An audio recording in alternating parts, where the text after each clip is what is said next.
लगता बाकी औरत कहता कि जाल औरत समय पिया कि जाल औरत समय पिया अल्ले लोए गोरसरी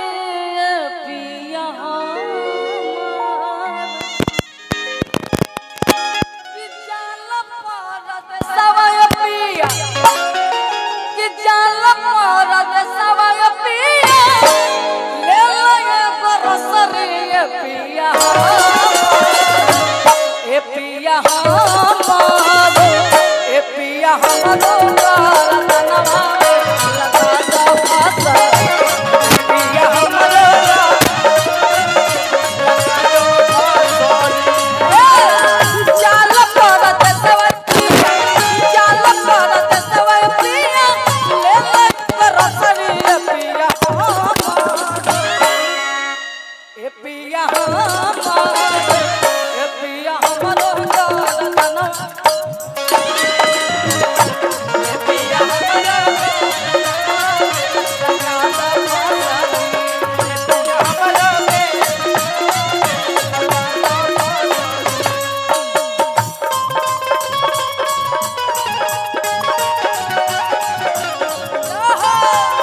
बहुत बहुत धन्यवाद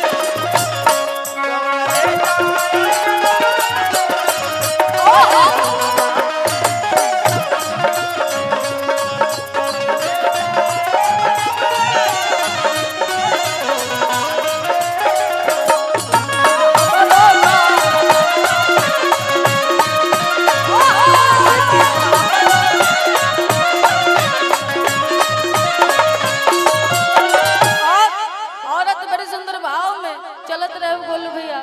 बताओ तरीका कहत तरीका एक बार में रुआ सब दे दिन औरत बड़े सुंदर भाव में बताओ तरीका कहत तरीका ए डोली से उतरला हमरा 4 दिन न बीता 4 दिन हमरा आज तक न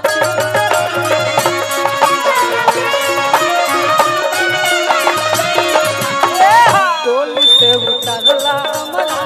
4 दिन न बीता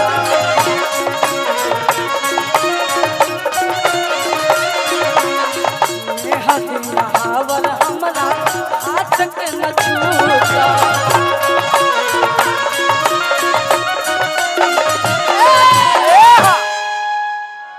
आज को बहु न सुतनिए राजा कि को बहु न सुतनिए राजा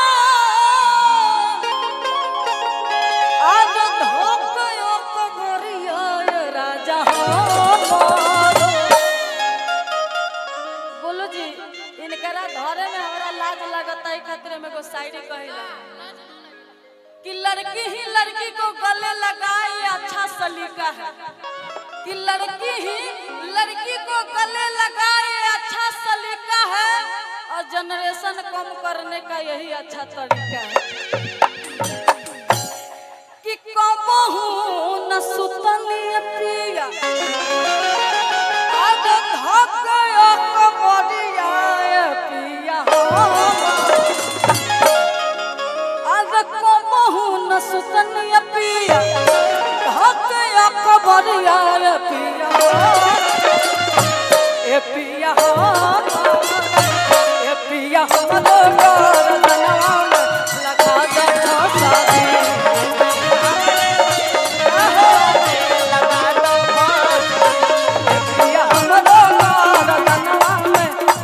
दो फासा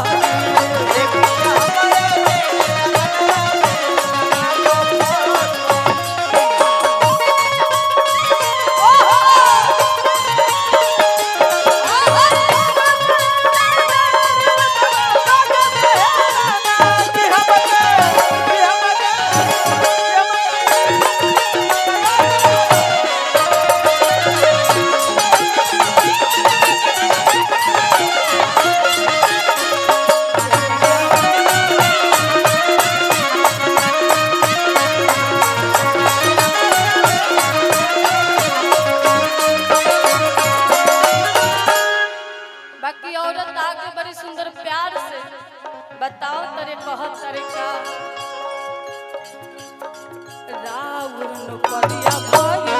हमरो सौतिनिया मीठा मीठा औरत कहत रही के राजा जी जब से ई नौकरी लागल ह हमरा लागत तक कि हे हमर सौतिन बन गइल ह बाकी औरत का कहत रही राम नौकरिया भाई हमरी सौतिनिया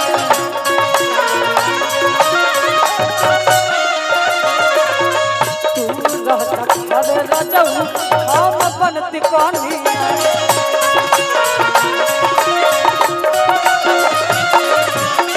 तू रहता घर रजऊ हम बनती कनिया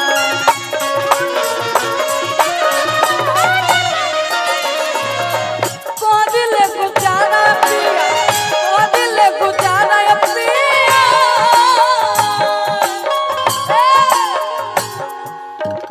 कि कोदिले गुजारा पिया आज बेचिए गो बकरिया पिया कि कोदिले गुजारा पिया आज बेचिए गो बकरिया पिया पिया